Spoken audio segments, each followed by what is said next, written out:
যারা আছে তারা হচ্ছে আপনার বাংলাদেশে পুশিং করার জন্য অনেক চিন্তা ভাবনা করতেছে। এটাকে রুখার জন্য, এটাকে বন্ধ করার জন্য আমরা সজাগ আছি। আমাদের সাথে সাথে আপনারা আমাদের সাথে থাকবেন, ঠিক আছে? আমরা কোনো লোক, কোনো ব্যক্তি আমরা চাই না যে কোনো সংঘাতে জড়াইতে, ঠিক আছে? আমরা কোনো স্লোগান দেব না, দরকার নেই। এটা যখন আমাদের দরকার হবে, যখন দরকার হবে তখন। এছাড়া আমরা সবাই বসে থাকবো, একটা জায়গায় থাকবো, আমরা দেখবো যাতে কোনোভাবে ভারত থেকে বাংলাদেশে পুশিং না হয়, ঠিক আছে?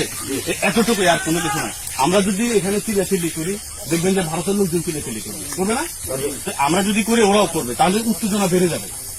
তাহলে আমরা উত্তেজনাটা বাড়াবো না, আমরা স্বাভাবিকভাবে থাকবো, যাতে স্বাভাবিকভাবে আমাদের এই সমস্যাটা যাতে না হয়, ভারত থেকে যাতে পুশিং না হইতে হয়, ঠিক আছে? আমাদের কাজই হচ্ছে আজকে শুধু যাতে কোনোভাবে কোনো পুশিং না হয়, ঠিক আছে?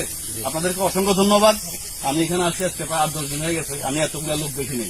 তবে অসংখ্য ধন্যবাদ গ্রামবাসীকে আমাদের সাথে থাকার জন্য। আর কি বলবো,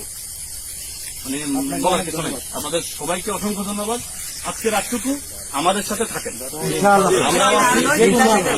আমাদের সাথে আপনারাও থাকেন, 2-4 জন আপনারা যদি থাকেন আমাদেরও ভালো লাগবে।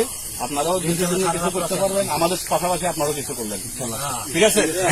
সবাইকে ধন্যবাদ। আমরা এক জায়গায় বসে আমরা গল্প করি, বসে থাকি, আমরা চিল্লে না করি, ঠিক আছে? আমরা পুষ্কালীমূলক ঝগড়া যদি বাধাই, তাহলে ঝগড়া বাঁধবে, তাই না? ঝগড়া বাঁধানোর দরকার কি, ঠিক আছে? ঠিক আছে, ভালো থাকেন সবাই, বসেন, বসে একটু রেস্ট করেন, কথা